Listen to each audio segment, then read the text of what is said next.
दोस्तों आप लोग पोस्टर देखकर तो समझ ही गए होंगे कि खेसारी लाल यादव जी के बारे में इस वीडियो के माध्यम से क्या बताने जा रहे हैं। तो वीडियो स्टार्ट करने से पहले आप लोग के बता दें कि आप लोग देख रहे हैं 100 तक, तो बहुत बहुत स्वागत बा। अगर आप लोग अभी तक 100 तक चैनल को सब्सक्राइब नहीं किए हैं तो नीचे के लाल बटन दबाकर चैनल सब्सक्राइब कर दीजिए और साथ ही साथ वीडियो को लाइक कर दीजिए। चलिए अब वीडियो स्टार्ट करते हैं। आप सभी को बहुत बहुत धन्यवाद, आप सभी को बहुत बहुत धन्यवाद। तो आप लोग सोच रहे होंगे कि हम आप लोग को धन्यवाद क्यों दे रहे हैं।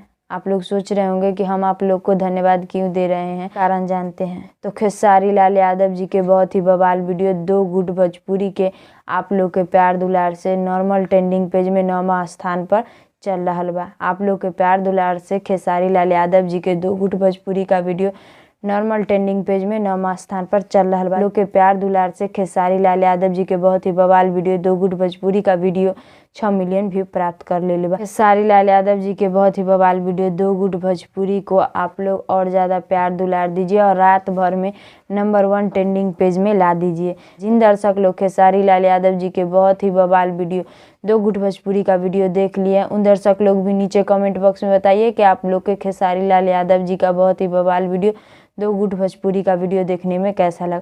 तो यही छोटा सा जानकारी बतावे के रहे। तो इस जानकारी के बारे में का राय बा, का विचार बा, नीचे कमेंट बॉक्स में बतलाएं। फिलहाल में इतने, फिर से मिलेंगे अगले वीडियो में। जय हिंद, जय भोजपुरी।